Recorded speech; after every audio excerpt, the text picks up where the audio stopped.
When you're making a system, one thing you have to do is make games for it that don't suck and aren't cash-ins. With the Sega 32X, Sega messed up in many ways, but one of them was not giving the system many games. Sure, it had a few arcade ports, but other than that, it literally only had a handful of games, and only very few of them were actually good. One of the ones that wasn't good was Knuckles Chaotix. Sega decided to release a game with basically some gimmick for their new 32X system. They already had a prototype of it, so they decided to develop it into a full-fledged game. Sadly, this game wasn't that good, and in the end, just turns out to be another bad, forgettable Sonic spin-off, but at the same time also is an example of what not to do when you're making a system, and how to tarnish a brand as well. So how bad is this game? Let's start off. So basically, you start the game off with some cool, super scaled Sega logo trying to show off the power of a 32X. And then you see basically a screen summing up the plot. Some yellow dots are moving around some tower, and then all the yellow dots fall after Metal Sonic comes in, and then you see the logo. Well, actually, the plot is basically some theme park Eggman is doing something to, or I'm not even sure. But whatever. At least they don't show you forced cutscenes, so basically you get three options. Scenario quest, training, and an options menu. Scenario quest is the main game. Now basically, the game introduces one of the first commonly used Sonic mechanics. Two characters. Yes. Two characters. You know, the same mechanic used in Sonic Advance 3, Sonic Heroes, and of course, let's not forget Sonic 4 Episode 2. You remember that gimmick? Well, this was the game that started it all.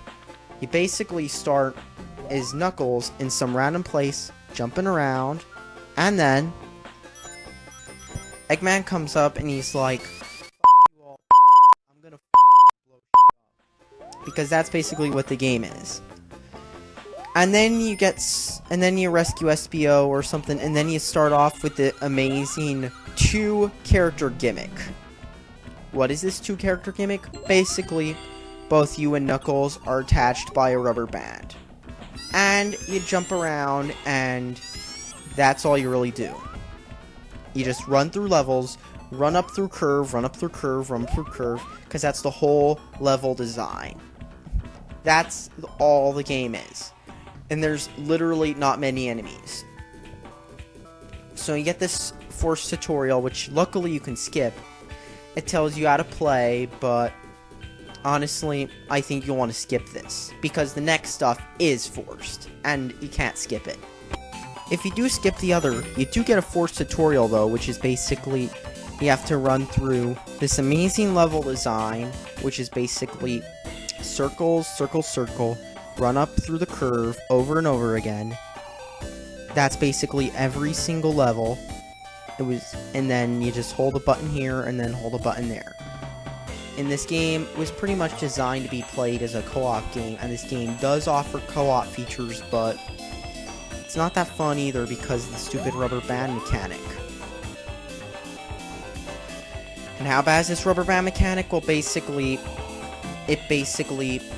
you just run through the level, and you basically have to fiddle around with it a lot to get the character to do it. But even if you do, there's no enemies there, and so it requires no skill whatsoever, and it comes off as being way too easy and empty. Literally, the game feels super empty. Unlike the other Sonic games where you lose your reins a lot, you'll never lose your reins in this game as much as you will in the other Sonics.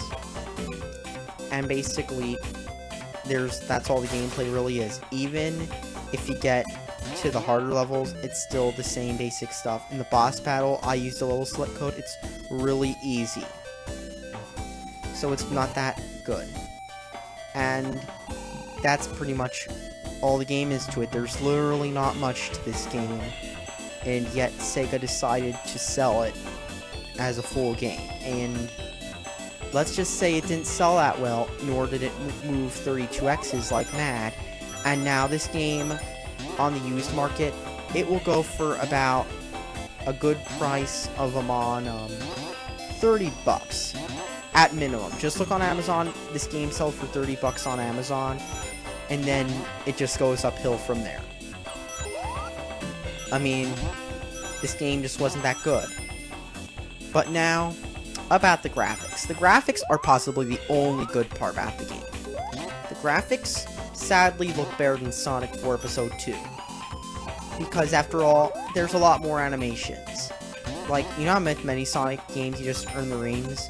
From the rings being in a higher color to, well, for when you smash a box, the animation of it breaking up, or from hitting an enemy to watching the ring fall and dissolve, the graphics look a lot more like an early PS1 Jaguar game, and less like a Genesis game, or Super Nintendo game.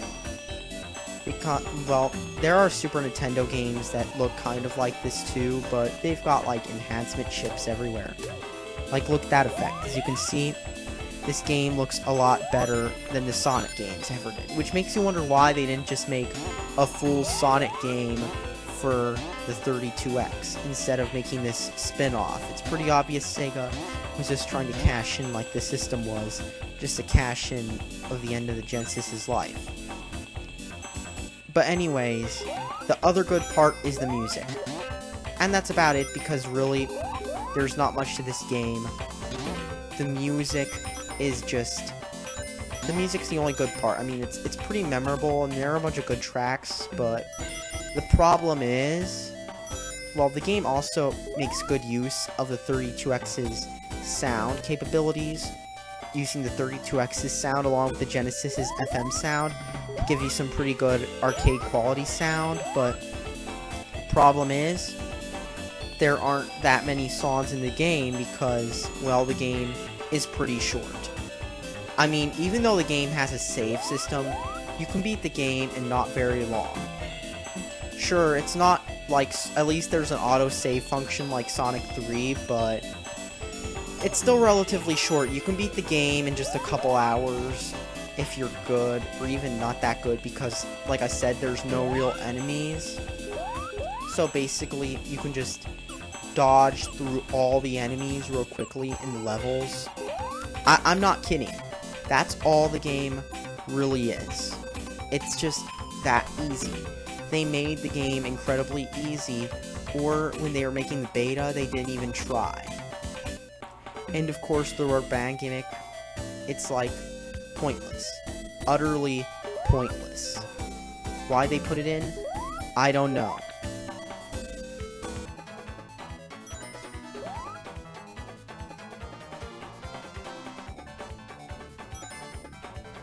The special stages are pretty boring too. They're kind of like a mix between Sonic 2's and some hexagonal 3D polygon area. They're pretty annoying because of all the scaling involved, because they made it all scale to try to show off the amazing power of the Sega 32X. In reality, it's just not that fun because all you do is you run around trying to basically avoid hitting the spike balls. And that's about it, because it's pretty slow, and it goes until you lose all your rings, which you'll have like 4 million of, because the stages are so easy, so it won't really stop. I'm serious. This game is just... it's just like that. And did I mention the game also lets you pick from about 400 colors? Oh, look at that. Amazing collision detection. But yeah, the game lets you pick from about 400 recolors because basically, well, because this had a whole bunch of collectible characters, which had different abilities, but it's not that fun because one of them you actually play as and one of them you're dragging around the whole game. You've got SBO, who freaking walks up walls, Mighty, who's a Sonic recolor who can wall kick, and you've got Knuckles, who can stick to walls, and some 2 others, Vector and the other. But to select them, you can't just pick one. You can only pick your main one. The side one, you have to play some stupid combi catcher minigame, and you'll never ever get the one you want. And if you don't get the one you want, you'll have to reset the Genesis. So, it's just not fun. And by the way, you basically do the same stuff for the Chaos Emeralds. See, look, player select. You pick your character, and basically, you go in and you go in and you suffer the easy controls. Because this game is just real freaking easy. But the controls are like so not that good. All in all, this game is basically one of the reasons why Sega bombed in the 90s. Because they couldn't support their big franchises like Sonic on their own systems. They trashed their systems too quickly. And of course, the games they had weren't that good on them anyway. For example, this, Chaotix. It's just not that good, and they were trying to sell systems with this. And of course, it doesn't help that they had about 400. They were trying to support several systems at once. The Master System, the Game Gear, the Genesis, and both its add-ons, and the Pico. When you're trying to support many, many systems at once, you fail. And that's basically what Sega did in the 90s. And of course, this game could have had potential, but then again, it didn't really, because all they really did was just make a video game that was incredibly easy and rush it out for an re-release, and then they based the whole game around a broken gimmick, which would actually become Sega's strategy later on, because they based their whole games around broken gimmicks. From the broken 3D of Sonic Adventure, to the weird hog from Sonic Unleashed, to Sonic 06, just flat out blowing in every single way possible. All in all, this game is just bad, and another reason why Sega got killed later on. Stuff like this. All in all, this game is just really easy, not that good. Only the graphics are good, and that's about it, because let's just face it, this game was a dud. I mean, don't buy this game even if you find it at your local flea market or game store for 20-30 bucks, because that's how much this game always goes for. It's a ripoff, and after playing about 20 minutes in an emulator, you probably won't want it anymore. And let's face it, Sega's not going to re-release this game. They haven't re-released this game ever, even though this game has a higher chance than Mother 3 of ever getting re-released. This game is just not going to get re-released ever. Sega's not going to put the effort into it. And of course, it's not a big name game like the Model 2 games were.